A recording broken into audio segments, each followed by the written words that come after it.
하시니라. 아멘. 제가 작년에 요나서 1장과 2장을 강해를 한 적이 있고요. 오늘은 3장을 강해를 하도록 하겠습니다.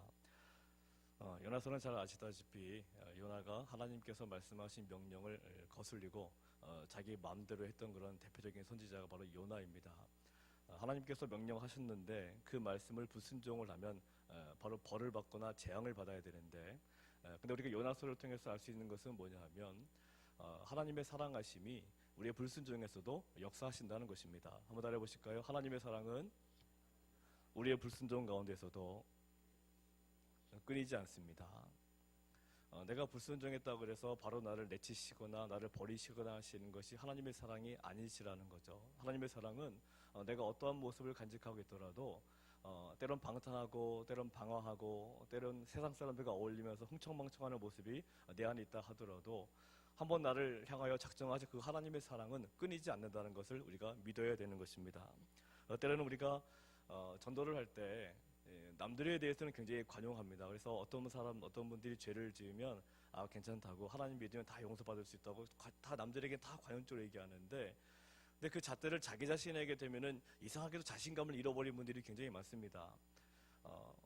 하나님은 나를 버리실 것 같고, 나는 왠지 이런 죄 때문에 천국에도 못 갈 것 같고, 나는 왠지 세상에서 완전히 망할 것 같고, 근데 똑같은 죄를 다른 사람들이 정하고 하고 있으면 가서 복음을 증거할 때는 괜찮다고, 하나님 믿으면 다 용서함 받을 수 있다고 자신에게 얘기하면서도 정작 자기 자신이 그런 일들이나 그런 죄악들을 범할 때는 자신감을 상실하는 그런 모습을 우리가 많이 볼 수가 있습니다. 그렇죠. 분명히 알 수 있는 것은 하나님은 한번 작정하신 그 사랑은 결단코 끊어지지 않는다는 사실입니다. 하나님께서 나를 분명히 사랑하신다고 말씀하셨는데 그것을 끊어진다라고 얘기하는 것은 마귀밖에 없는 거죠. 그래서 우리가 삶을 살아가시면서 내가 어떠한 그런 잘못된 행실이라든가 잘못된 죄악들 때문에 내 마음이 심히 괴롭다면 그것을 회개하면 되는 문제고, 회개하면서 나를 다시 한번 하나님 앞에 구하면 되는 문제들이고요. 그것 때문에 하나님이 나를 버리신다는 생각은 우리는 할 필요가 없는 것입니다. 분명하게 요나는 얼마 동안 하나님의 뜻과 전혀 상관없는 곳에 있었습니다. 그렇지만 하나님께서는 하나님 자신의 계획을 결단코 포기하시지 않는다는 것을 우리가 요나서를 통해서 분명히 알 수가 있습니다. 요나뿐만이 아니라 하나님은 선지자들을 통해서도 이스라엘이 돌아오지 않으니까 하나님의 최후의 방법으로 어떤 방법을 우리에게 마지막으로 제시하셨습니까? 바로 독생자 예수 그리스도를 이 땅에 보내주시면서까지 우리를 용서하시기 위해서, 우리를 다시 한번 이 기회를 주시기 위해서 하나님은 지금도 여전히 최선을 다하고 계시다는 사실을 우리가 항상 간직을 하셔야 됩니다. 하나님께서 요나에게 잠시 고통을 주셨죠. 풍나무 때문에 물속에 빠져들어가서 물고기 뱃속에서 오랜 세월 동안 있는 잠시 고통을 주셨지만은 하나님은 이 요나를 다시 구원하셨습니다. 그것은 첫 번째로 하나님께서 요나를 사랑하셨기 때문에 그 사랑함을 하나님이 끊지 않기 위해서 구원하신 거고, 두 번째는 하나님은 잃어버린 영혼을 찾아서 회복시키시기 위함인 것입니다. 한번 따라해 보실까요? 지금 내가 살아있는 이유는 잃어버린 영혼을 찾기 위함입니다. 하나님이 나를 이 땅에 살려주신 이유는, 내가 이 땅에 살아있는 이유는 잃어버린 영혼들을 찾아오시게 하기 위해서입니다. 우리는 이 사명을 놓치게 된다면 내가 살아있는 존재 자체를 망각하게 되는 것입니다. 내가 살아있는 이유는 잃어버린 영혼을 찾기 위해서입니다. 내가 하고 있는 사업이 잘 되기 위해서 이 땅을 살아가는 게 아니라는 거죠. 내가 하고 있는 모든 사업이나 모든 일들은 내가 죽으면 다 끝입니다. 그렇지만 내가 잃어버린 영혼들을 회복시킨다는 것은, 이것은 내가 죽어도 그 영혼을 계속적으로 연결시키는 것이기 때문에 굉장히 내 인생에 있어서 굉장히 소중한 것이죠. 그래서 내가 나이가 많고 때론 내가 육신의 병도 들었는데 내가 왜 살아있는가 질문하시는 분들이 종종 많이 계시는데요. 내가 왜 살아있겠습니까? 그것은 잃어버린 영혼들을 찾기 위해서 하나님은 나를 살려주고 계시는 것입니다. 다시 한번 따라해 보실까요? 내가 살아있는 이유는 잃어버린 영혼들을 찾기 위해서입니다. 하나님께서는 하나님이 사랑하시는 자를 필요한 시간만큼 준비를 시키십니다. 인격도 준비시키시고 능력도 준비를 시키시는 거죠. 대표적으로 모세를 보시면 아시다시피 모세는 애굽에서 40년 동안이나 성장을 했죠. 애굽의 궁궐에서 40년을 성장했습니다. 애굽의 왕자입니다. 그러면 하나님의 백성들을 이게 이끌어가는 데 있어서 애굽의 왕자만큼 더 좋은 지위가 어디 있겠습니까? 하지만 하나님은 애굽의 왕자라는 지위를 통해서 이스라엘을 구원하신 게 아니라 하나님은 애굽의 왕자에 있었지만은 인격이 부족하고 하나님을 온전히 믿지 못했던 그런 모세가 있었기 때문에 하나님은 40세의 모세를 애굽으로부터 도망갈 수밖에 없는 상황을 만들어 가셨다는 거죠. 그래서 하나님은 애굽에서 이 40세에 도망쳐 나가서 미디안 광야에 40년 동안이나 모세를 훈련시키시면서 그 40년 기간 동안 이스라엘 백성들을 구원할 수 있는, 건질 수 있는 그런 영적인 능력을 만들어 가셨던 것입니다. 그러니까 철저하게 모세는 그 40년이란 광야 생활 가운데에서 모세는 나는 정말 하나님밖에 없다는 사실을 모세가 철저하게 깨달은 그런 시간들이 되어진 것이죠. 우리가 인생을 살아가게 될 때 때론 많은 고난이 찾아옵니다. 내게 왜 이런 고난이 찾아왔을까? 그렇지만 그 고난이라는 것도 하나님의 섭리 가운데 있음을 믿으셔야 됩니다.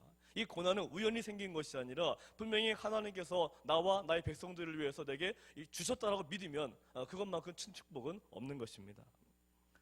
그래서 고난 받으신 분들은 뭐 하시는 겁니까? 기도하시는 거죠. 기도하시면서 뭘 회복하시는 거예요? 내게는 오직 하나님 한 분밖에 없음을 회복하시는 것입니다.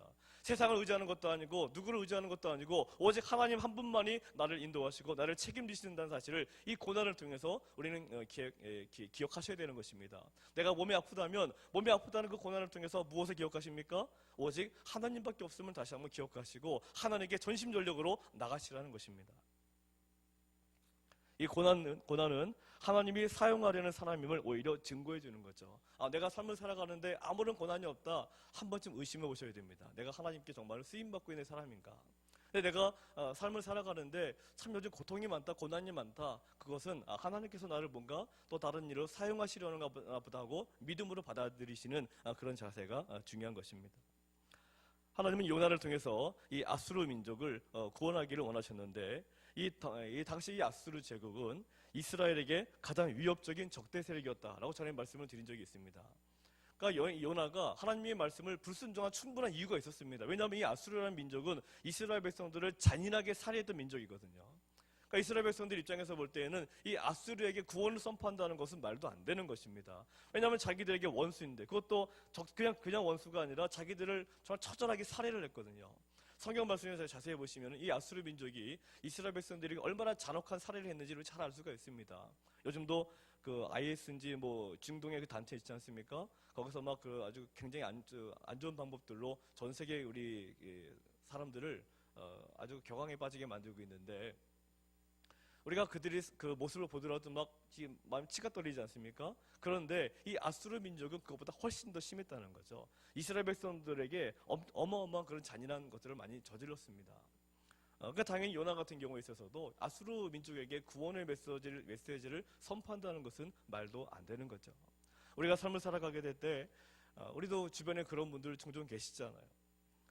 분명히 그분이 하나님을 믿지 않는다는 것을 알고 있으면서도 나하고 철천지 원수다 보니까 그 사람에게 복음을 증거한다는 것은 내가 허용되지 않는 그런 분들 분명히 계시지 않습니까? 저 북한의 김정은에게 복음을 증거하겠다 뭐 그런 생각 가지고 계신 분들 많지 않지 않습니까? 당장에 천벌을 받아야지 어떻게 무슨 복음이 들어갑니까? 이 아수르 민족이 바로 그런 민족이라는 거죠. 그래서 요나는 도망갔던 것입니다. 그렇지만 예수님께서도 마태복음 6장 14절 44절에 분명히 말씀하십니다. 너희는 원수를 사랑하며 너희를 핍박하는 자를 위하여 기도하라라고 말씀하십니다. 자, 그렇다면 예수님께서 왜 원수를 위해서 기도하며 왜 너희를 핍박하는 자를 위해서 왜 기도하라 말씀을 도대체 왜 주셨겠습니까? 내 원수를 사랑하라고 말씀하신 것은 그 목적은 다른 데 있는 것이 아니라 나를 위해서입니다. 내 원수가 항상 나를 건드리고 나를 괴롭게 만드니까 그렇다면 내가 그 사람으로부터 해방받는 길은 무엇입니까? 좀 그 사람이 변화되는 거 아니겠습니까? 나를 괴롭히고 나를 핍박하는 그 사람이 변화가 되면 누가 좋은 것입니까? 내가 좋은 것이거든요. 그래서 우리는 항상 어떻게 합니까? 내 안에 늘 복수의 칼을 가는 분들이 많이 계시죠. 그러나 하나님의 방법은 내가 복수의 칼을 간다고 해서 그 문제가 해결되는 것이 아니라 그 원수가 변화가 되면 내게도 큰 혜택이 찾아오게 되는 것이죠. 아수르 민족이 이스라엘 백성들을 굉장히 심각하게 고통을 주었지만 아수르 민족 자체가 변화를 받으면 누가 혜택을 누리는 것입니까? 이스라엘 백성들이 혜택을 누리는 거거든요. 그래서 우리들이 항상 세상을 살아가게 될 때 때론 나를 괴롭히는 그런 사람들이 있을 때마다 왜 하나님은 나에게 저런 가시 같은 존재를 나에게 허락하셨는가라고 그 한탄만 하는 것이 아니라 오히려 그를 위해서 기도하게 될 때 그 가시 같은 존재가 나에게 오히려 득이 되고 도움이 되는 그런 경험들을 반드시 하게 될 것입니다.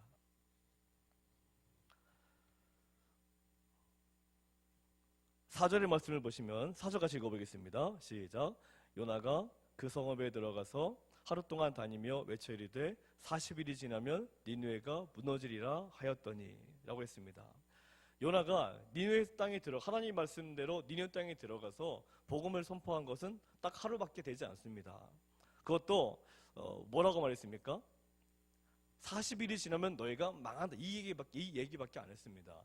회개하라, 천국에 가까웠다도 얘기한 것은 아닙니다. 요나가 선포한 얘기는 무엇입니까? 너희들은 망한다 이겁니다. 너희들은 망하고 너희들은 끝장이다. 40일이 너희는 끝장이다 이렇게 얘기를 한 거죠. 요나가 이 아수르 민족들에게 당신들 회개하시고 얘기하지도 않았습니다. 그냥 요나는 자기 마음속에 원수다 보니까 그런 마음조차도 하고 싶지 않은 거예요. 그냥 가서 너희들은 40일 뒤에 망한다라고 얘기했습니다. 그렇지만 하나님은 그럼에도 불구하고 그 속에서 이 아수르 백성들이 요나의 말을 듣고 회개하게 만들었다는 것이 오늘 말씀의 기적인 것입니다. 나는 분명히 어떤 사람들을 굉장히 미워하고 안 좋은 말을 했지만은 하지만 어쨌든 간에 하나님 말씀에 순종해서 내가 무슨 말이든지 하게 되면 그 속에서 하나님이 역사하신다는 것입니다. 내가 말을 잘하기 때문에 그 사람들이 내 말을 듣고 회개하는 것이 아니라 내가 말을 잘하지 못한다 하더라도 하나님이 내 말을 통해서 내 어떤 말이든지 역사하셔서 그 사람에게 간섭하신다는 거죠. 그래서 사도 바울도 고린도 전서 말씀 보시면 어떤 말씀이 있습니까? 내가 사람의 말이나 지혜로 하지 않냐고 오직 예수 그리스도의 십자가로 말한다라는 그런 고백도 사도 바울의 위대한 고백으로 남아있지 않습니까? 내가 다른 사람들을 전도하고 복음을 선포할 때 내 입술의 말을 통해서 증거하는 것이 아니라 하나님은 내가 그저 그 사람에게 가기만 하더라도 나를 통해서 역사하신다는 그 믿음을 우리가 가지고 있어야 되는 것입니다. 요나는 분명히 하나님의 말씀을 제대로 이해하지도 못했고 하나님의 사랑도 이해하지도 못했지만 하지만 하나님의 명하심을 따라 그저 가서 어쨌든 좋든 싫든지 그냥 가서 순종해 나가니까 하나님께서 요나를 통해서 놀라운 이 아수르 민족이 회개하는 놀라운 기적의 역사가 생겨나게 된 것이죠. 우리가 하나님이 이 귀한 세상을 살아가게 될 때 가장 중요한 삶의 자세는 내가 하고 싶은 대로 살아가는 게 아니라 때론 내가 기쁘지 않고 행복하지 않다 하더라도 하나님께서 나에게 명하시는 것이라면 때론 내 마음이 움직이지 않는다 하더라도 억지로라도 우리가 그 일을 감당하고자 할 때 우리가 그 일을 통해서 내가 생각하지 못했던 놀라운 기적들을 반드시 맛보게 될 줄로 믿으시길 바랍니다. 분명히 내가 싫어하는 일이지만 하나님이 명하시기 때문에 하면은 그럼 되는 것입니다. 내가 싫다고 안 하는 것이 아니라 그런 분들 종종 계시지 않습니까? 하나님께서 분명히 내게 어떤 일을 하라고 시키시는 것 같은데 내가 싫다고 못하겠다, 지금은 준비되지 않았다, 그런 분들이 종종 많이 계십니다. 나는 지금 준비가 안 돼서 못하겠습니다. 그게 아니라는 거죠. 준비가 되든지 안 되든지 간에 하나님이 내게 뭔가 사인을 주셨다면 그냥 하는 것입니다. 왜냐하면 내가 내 능력을 가지고 하는 것이 아니라 우리는 하나님의 능력을 가지고 하는 것이지 내 능력을 가지고 하는 것이 아니거든요. 내가 준비된 다음에 일을 하는 것이 아니라 하나님은 준비되지 않고 부족한 나를 통해서 역사하시는 것이지 내가 다 이뤘다 이게 아니라는 것입니다. 그래서 우리는 세상에서 하나님의 귀한 사역의 길들을 걸어가게 될 때 우리는 자꾸만 나도 모르게 나와 있는 나는 아직 준비가 안 돼서 이런 말들은 가급적이시면 안 하시는 게 좋고요. 우리는 늘 순종하면서 부족한 나를 사용해 주셔서 이 아침에도 기도에 나가실 때 어떤 기도가 좋으시겠습니까? 주님, 나는 부족합니다. 이 부족한 나를 늘 내가 어떠한 삶의 자리 가운데 있든지 나를 사용하여 주시옵소서. 한번 따라해 보실까요? 하나님, 이 부족한 저를 오늘도 어떠한 자리에 있든지 사용하여 주십시오. 준비되지 않았지만 사용하여 주십시오. 주님의 도구로 만들어 주십시오. 내가 하나님의 말씀에 순종하고 그 명령에 따라가게 되면 나도 모르게 준비되어지는 것입니다. 내가 준비된 다음에 일을 하는 게 아니라 내가 하나님의 말씀에 순종하는 것이 바로 첫걸음입니다. 종종 교회에서 직분을 맡길 때라든가 할 때 나는 아직 준비가 안 돼서 이런 얘기 하시는 분들 종종 많이 계시지 않습니까? 셀장을 말씀을 드려도 우리 교회는 아직 그런 분 안 계시는데 저 셀장 좀 하십시오. 그러면 나는 준비가 안 돼서 말씀을 몰라서 그런 얘기를 하시는데 그거는 정말 하나님을 몰라서 하는 얘기입니다. 오히려 하나님의 사역은요, 부족할 때 하는 것이 은혜입니다. 왜냐하면 부족할 때 해야 누구를 체험할 수 있습니까? 하나님의 능력을 내가 알 수 있거든요. 내가 능력이 좀 있다 그러면 어떤 착각에 빠지냐면, 내가 능력이 있어서 내가 셀을장을 잘하나 보다, 내가 능력이 있어서 내가 항존직을 잘하나 보다 착각하게 되거든요. 그 착각은 전부 다 마귀가 주는 것입니다. 중요한 것은 내가 이렇게 능력이 없는데 내가 어떻게 이런 일을 감당할 수 있을까? 오늘 새벽에 이렇게 오지 않으셨습니까? 그럼 어떤 분들이 은혜가 많으신 줄 아십니까? 저 같은 사람이 은혜를 많이 받습니다. 왜냐면 저는 사실 새벽 기도 하려면 시계를 10번 이상 울려 깨거든요. 그러니까 새벽 기도에서 와가지고 제가 늦잠 자가지고 차량 운행을 조금 늦어본 적이 있는데 그래도 교회는 빠져본 적은 없는 것 같습니다. 그러니까 은혜죠. 하나님이 나를 사랑하시사 이 새벽에 잘 못 일어나는 나를 늘 깨워주셔서 기도도 하게 하시는구나. 은혜를 드리는 거거든요. 근데 새벽에 늘 일어나시는 분들은 새벽 기도에 나오는 것조차도 은혜로 모르시잖아요. 나는 늘 일어나니까. 한번 따라해보실까요? 부족한 듯 사는 게 은혜입니다. 왜 은혜입니까? 그 속에서 하나님의 사랑을 느끼기 때문에. 그래서 만약에 오늘도 내가 부족한 것이 많으시다면 그 부족한 것 때문에 너무 힘들어하지 마시고요. 그 부족함을 통해서 하나님께 나아가시면 되는 것입니다. 그 부족함을 통해서 하나님의 능력을 인정하시면 되는 것입니다. 그 부족함을 통해서 그래 하나님이 나와 함께 하시지 다시 한번 깨달으시면 된다는 거죠. 그래서 오늘도 우리 어떤 삶의 자리에 계시든지 간에 왜 나는 이거밖에 안 될까? 왜 나는 이게 없을까? 왜 나는 몸이 아플까? 이걸로 걱정하면서 근심하지 마시고요. 그 속에서 하나님을 찾는 기회로 하시고 더 열심히 기도하시고 말씀 가운데 나가시게 된다면 우리가 생각하지 못했던 놀라운 기적의 역사들이 반드시 나타나게 될 줄로 믿습니다. 오늘 본문의 말씀이 그거죠. 분명히 요나는 별다른 기대하지 않고 그냥 가서 어떻게 보면은 너희들은 망할 민족에다가 선포한 것입니다. 근데 하나님은 오히려 그 속에서도 이 니느웨 백성들이 놀라운 회개를 하는 그런 결과를 허락하셨거든요. 근데 아이러니하게도 분명히 요나서에 나온 이 아수르 민족은 굉장히 이스라엘 백성들의 원수들이지만 아수르 백성들은 회개했다라는 장면이 나오고 있는데 이스라엘 백성들은 회개했다라는 말씀이 구약 마지막까지 나오고 있지 않습니다. 이스라엘 백성들은 회개하지 않았거든요. 그래서 이스라엘 백성들이 나중에 바벨론 포로로 심각한 그런 고통을 당하게 된 것입니다. 근데 아수르 백성은 오늘 말씀 보니까 어때요? 회개했다고 그러지 않습니까? 이것이 바로 우리 신앙의 참 아이러니입니다. 그래서 우리가 오늘도 귀한 하루 살아가시면서 하나님의 능력을 다시 믿으시면서 내가 어떤 자리든지 주여 내가 여기 있습니다. 나를 사용하소서 이런 고백으로 나가시게 되면 이 아수르 민족이 회개하게 된 그런 놀라운 전혀 생각하지 못했던 기적의 일들이 나 자신에게도 나타나게 될 줄로 믿으시기 바랍니다. 이 시간 우리 다 함께 제가 기도하겠습니다. 하나님 감사드립니다.